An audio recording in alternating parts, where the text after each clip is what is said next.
Now, robots moving slowly to the battlefield. Tom Bearden has our Science Unit report. Battlefield robots are nothing new in Hollywood.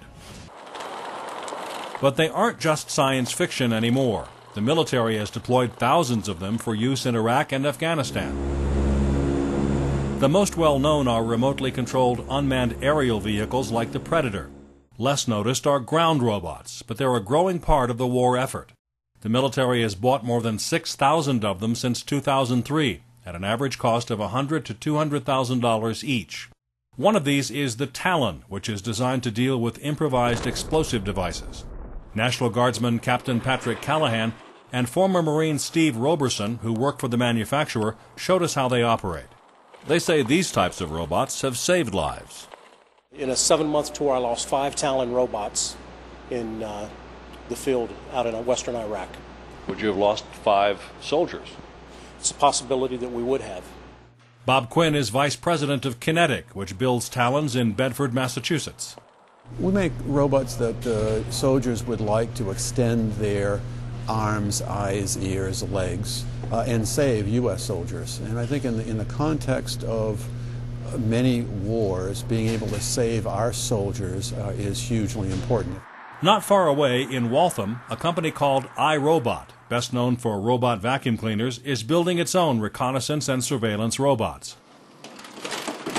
Instead of using bulky tabletop consoles, soldiers wear backpacks and video goggles that receive images from onboard TV cameras. The robots are operated via handheld controllers similar to those used in video games. This particular robot's a very famous one. We call it Scooby-Doo. It did 17 IED missions in Iraq before the bad guys finally got it. President for Government and Industrial Robots, retired Admiral Joe Dyer. iRobot's goal is to put simple, inexpensive robots in the hands of the ordinary soldier. This is a robot that can go in first and establish what the military calls situational awareness. That means I know what I'm going to be facing and I know what to do when I get there. The robot, if you want to think about it, is almost like a scout of old. Goes first and tells you what you need to deal with, paves the way for you. This robot can climb stairs. It's built as our lightest robot, 30 pounds, so that it's really man-packable. This is a robot for the infantry, for the soldier, and they're finding hundreds of things to do with it that we'd never thought of. But there's another kind of robot military leaders have been hesitant to deploy. Robots with guns. This device, built by Kinetic, is called MARS, or Modular Advanced Armed Robotic System. It carries a light machine gun and is designed to patrol a perimeter or face down an enemy. The company set up a demonstration where the soldier operator sees an insurgent burying an explosive device and sends MARS forward to confront him. Is it urgently needed in the field now? It is indeed. Anytime you can have a robot or something that brings more firepower to the fight for you is a great asset. And again, not having to put a soldier in harm's way, but still be able to accomplish the mission is a great thing. Program Director Charles Dean says enlisted men who've used robots in the R&D phase feel the same way. If you can imagine, a machine gunner's arms are now over 1 kilometer long, his eyeballs are now over 1 kilometer long, his ears are now over 1 kilometer long. When you think about having one of our sons or ourselves going down these streets as the first point man in an organization, you can quickly see the utility of sending an armed robot first. MARS hasn't been deployed, but an earlier model called Swords has been tested in Iraq. Those tests didn't impress Ellen Purdy, Enterprise Director for Joint Ground Robotics at the Defense Department.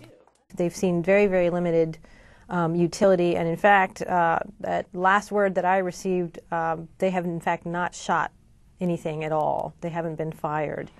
Pierre Spray has decades of experience in weapon system development, both inside the Pentagon and in private industry. He says this type of system needs a lot more work. If they're being trained to take these to combat, they're not only wasting their time, but they're going to endanger themselves and possibly their friends.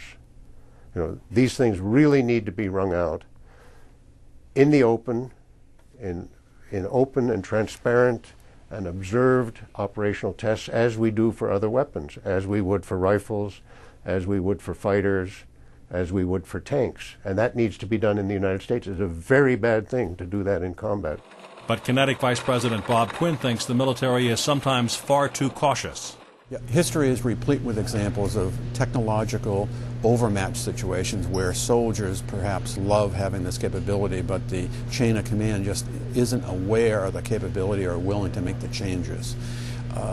George Custer was offered 3 Gatling guns to bring with him, and he said no, that would slow him down. It's just not something that we're very quickly pursuing because we don't know that in terms of kind of a cost-benefit ratio, if I put the investment into armed robot, is there a really huge benefit to the service members? That's just not clear. We know that we'll get a lot of benefit by using robots in other tasks, and that's where we've tended to put our attention, our research dollars, and our procurement dollars.